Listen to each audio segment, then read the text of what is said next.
بسم اللہ الرحمن الرحیم۔ شروع اللہ پاک کی وہ برکت نام سے جو دلوں کا حال بخوبی جانتا ہے۔ السلام علیکم لسنرز، آپ سب کیسے ہیں؟ جو دوست اس چینل پر نئے آئے ہیں وہ برائے مہربانی چینل سبسکرائب کر کے بیل نوٹیفیکیشن آن کر دیں تاکہ نئی آنے والی ویڈیوز آپ کو سب سے پہلے مل جائے۔ پیارے لسنرز، آج میں آپ کے لیے لائی ہوں امبر لاکماریہ سیریز کی قسط نمبر 19 قاتل ساتھی کا پہلا حصہ پیش خدمت کرنے جا رہی ہوں۔ تو لسنرز چلے چلتے ہیں کہانی کی طرف۔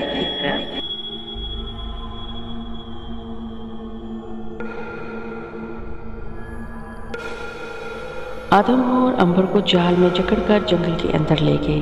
یہاں اس قدر اندھیرا تھا کہ ہاتھ کو ہاتھ سجائی نہیں دیتا تھا۔ امبر کے گرد مضبوط رسے کا جال لپٹا ہوا تھا۔ وہ جال میں اس بری طرح جکڑا ہوا تھا کہ ہل بھی نہیں سکتا تھا۔ اسے اپنی جان کی پرواہ نہیں تھی، اس لیے کہ اسے معلوم تھا کہ وہ خود تو مر نہیں سکتا۔ اسے اگر پریشانی تھی تو اس بات کی تھی کہ وہ پیچھے درخت پر وہ صندوقچی لٹکی چھوڑ آیا تھا جس میں اس کے جگری دوست ناگ کی لاش کے ٹکڑے تھے۔ اگر وہ صندوقچی کسی آدم خور کے ہاتھ آ گئی اور اس نے سانپ کے ٹکڑوں کو بھون کر کھا لیا یا زمین کے اندر کسی جگہ دفن کر دیا تو بس ساری زندگی ناگ کو زندہ نہ کر سکے گا۔ اس نے سوچا کہ صندوقچی جا کر لے آئے، مگر وہ کیسے واپس جا سکتا تھا؟ مینڈک کی طرح ٹرٹراتے آدم خوروں نے تو اسے جال کے اندر جکڑ رکھ دیا تھا۔ وہ ہلنے جلنے کے قابل بھی نہیں تھا۔ اب تو وہ صرف یہی دعا کر سکتا تھا کہ کسی کی صندوقچی پر نظر نہ پڑے، اس کے دوست ناگ کی زندگی بچی رہے۔ وحشی بونے اسے کندھوں پر اٹھائے لیے جا رہے تھے۔ جنگل بڑا گہرا اور گنا ہو گیا تھا۔ جھاڑیوں کے پتے اور درختوں کی شاخیں اس کے جسم کو چھو رہی تھیں۔ اندھیرا گہرا تھا۔ امبر نے آنکھیں پھاڑ پھاڑ کر اندھیرے میں ارد گرد دیکھنے کی کوشش کی، مگر اسے کوشش کے باوجود کچھ نظر نہ آیا۔ وہ صرف وحشی بونوں کے جسم ہی دیکھ رہا تھا جو اس کے ساتھ ساتھ چل رہے تھے۔ چلتے ہوئے وہ آپس میں کسی اجنبی زبان میں باتیں بھی کرتے جا رہے تھے۔ دنیا کی یہ پہلی زبان تھی جو امبر کی سمجھ میں نہیں آ رہی تھی، ورنہ دنیا کے ہر قبیلے کی زبان فوراً سمجھ آتا تھا۔ خدا جانے یہ کس مخلوق کی زبان ہے، بس یوں لگتا تھا جیسے بہت سے مینڈک آپس میں ٹرٹرا رہے ہوں۔ امبر نے بہت کوشش کی کہ کچھ اس کے پلے پڑ جائے، مگر وہ ہر بار اس کی زبان کا کوئی لفظ سمجھنے میں ناکام رہا۔ اسے کچھ بھی معلوم نہیں تھا کہ وحشی لوگ اسے کہاں لیے جا رہے ہیں۔ اتنا وہ سمجھ گیا تھا کہ یہ آدم خور وحشی لوگ ہیں اور اسے بھون کر کھانے کے لیے لے جا رہے ہیں۔ وہ خدا کے بھروسے پر چپ چاپ چلا جا رہا تھا، دل میں یہ ضرور سوچتا تھا کہ آگے چل کے دیکھے کیا ہوتا ہے۔ آدم اور وحشی کسی جگہ رکنے کا نام ہی نہیں لیتے تھے۔ ایک ہی رفتار کے ساتھ امبر کو کندھوں پر اٹھائے چھوٹے چھوٹے قدم اٹھاتے آگے آگے چلتے جا رہے تھے۔ امبر کا سارا جسم درد کرنے لگا۔ وہ بری طرح جال کی رسیوں میں جکڑ دیا گیا تھا۔ ایک بار تو اس نے تنگ آ کر زور سے کہا، کم بختو، تم مجھے کہاں لیے جا رہے ہو؟ مگر اس کی آواز پر کسی نے دھیان نہ دیا۔ اسے کچھ آدم اور وحشیوں کے آپس میں ہنسنے کی آواز سنائی دی۔ یوں لگتا تھا جیسے وہ اس کے فکرے کو سمجھ گئے ہیں اور خوش ہو رہے ہیں کہ امبر پریشان ہے۔ اپنی زبان سے کسی نے کچھ نہ کہا۔ اگر وہ امبر سے کچھ کہتے بھی تو وہ کچھ سمجھ ہی نہیں سکتا تھا۔ امبر نے رضا برضا ہو کر گردن پیچھے پھینک دی اور آنکھیں بند کر لی کہ اب جو ہوگا دیکھا جائے گا۔ جنگل میں ایک چھوٹی سی ندی آ گئی۔ اس ندی کو پار کرنے کے بعد سامنے ایک گھاس کا چوڑا تختہ آ گیا جہاں چاروں طرف پہاڑی ڈھلان کے اندر شہد کی مکھیوں کے چھتے کی طرح کے سوراخ بنے ہوئے تھے اور دو چار جگہوں پر مشلیں جل رہی تھیں۔ امبر نے مشلوں کی روشنی میں دیکھا کہ پتھر کے تقریباً ہر سوراخ میں ایک بندر بیٹھا ہو ہو ہو کر رہا ہے۔ آدم اور وحشی یہاں پہنچ کر رک گئے۔ انہوں نے امبر کو سر پر سے نیچے اتار کر گھاس پر رکھ دیا۔ پتھر کے سوراخوں میں سے سارے بندر اتر کر امبر کے گرد شور مچانے لگے۔ ایک بوڑھے سے آدم اور وحشی نے ڈنڈا لے کر بندروں کو وہاں سے بھگا دیا۔ بندر پھر سے اپنے سوراخوں میں جا کر بیٹھ گئے اور جال میں پھنسے ہوئے امبر کی طرف للچائی ہوئی نظروں سے تکنے لگے۔ امبر کو کچھ یوں محسوس ہوا جیسے آدم اور وحشی اسے بندروں کی خوراک بنانے کے لیے وہاں لائے ہیں۔ اگرچہ اسے یقین تھا کہ وہ مر نہیں سکتا، پھر بھی اتنے ہونہار دانتوں والے بندروں کو دیکھ کر اس کے جسم نے ایک جھرجھری سی لی۔ آدم اور وحشی امبر کو ڈولی ڈنڈا کر کے اٹھا کر پتھروں کے ایک سوراخ کے اندر لے گئے۔ یہ سوراخ کچھ کھلا تھا۔ آدم خوروں نے اسے پتھروں پر لا کر پھینک دیا اور سوراخ کا منہ بند کر دیا۔ کچھ دیر تک باہر آدم خوروں کے ٹٹرانے کی آوازیں آتی رہیں، پھر ہر طرف خاموشی چھا گئی۔